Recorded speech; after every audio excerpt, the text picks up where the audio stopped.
Have you ever felt crushed by a single comment or misunderstood interaction? Like one moment you're fine, and the next you're spiral into overthinking and self blame? That's rejection sensitive dysphoria, also known as RSD. And it's one of the most intense emotional struggles for ADHDers, even though it's not actually part of the official diagnostic criteria. Believe me, I've been there recently, in fact. But here's the good news: there is a way to stop the spiral. Today, I'm sharing two crucial practices that help me pull back from the edge. Real talk, no fluff. Let's dive in. Hey, I'm Jen. As an ADHD success coach, having worked in the field of mental health for 25 years, I help ADHD women navigate the real emotional struggles that come with our unique brains. Today, we're tackling how to stop an RSD spiral in its tracks using radical acceptance and nervous system regulation. These are the exact tools that saved me from an emotional crash just days ago, and I know they can help you too. So, rejection sensitive dysphoria hits hard. It's that intense emotional crash that happens when you perceive rejection or criticism. It can come from anything: a comment, a look, or even just the tone of someone's voice. For me, it recently happened in a simple moment on the road. A misunderstanding with another driver spiraled into hours of overthinking and self doubt.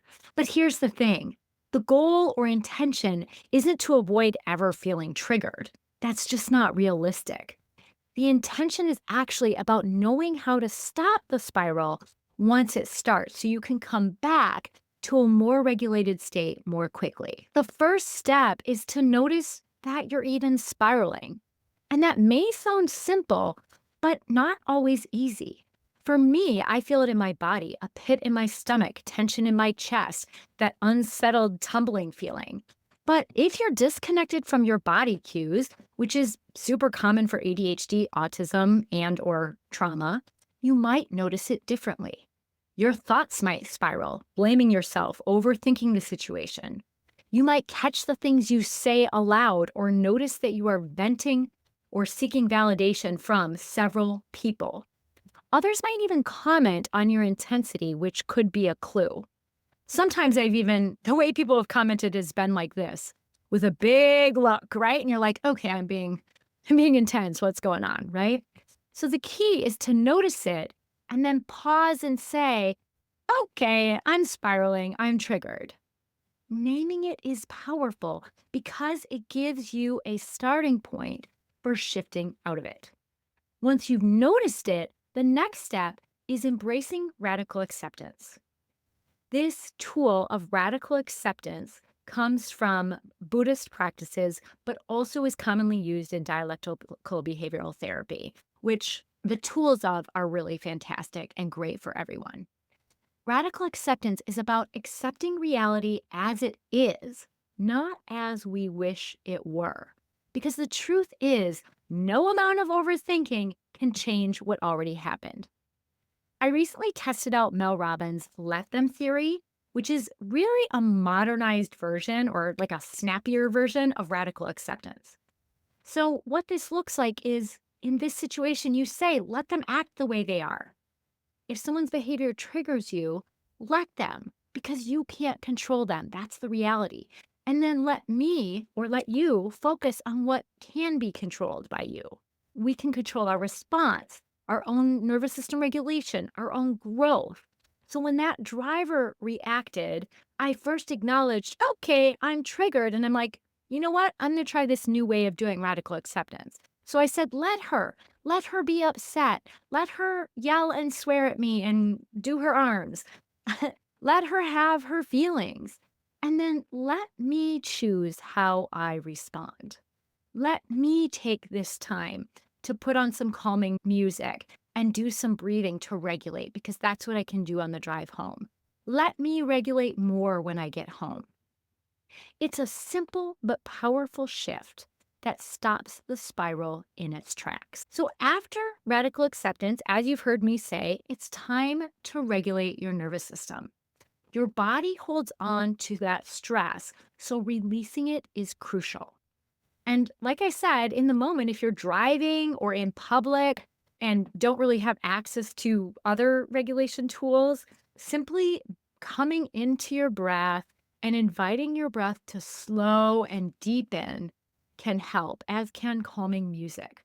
Perhaps even repeating the words, let them, and then let me do this as a mantra.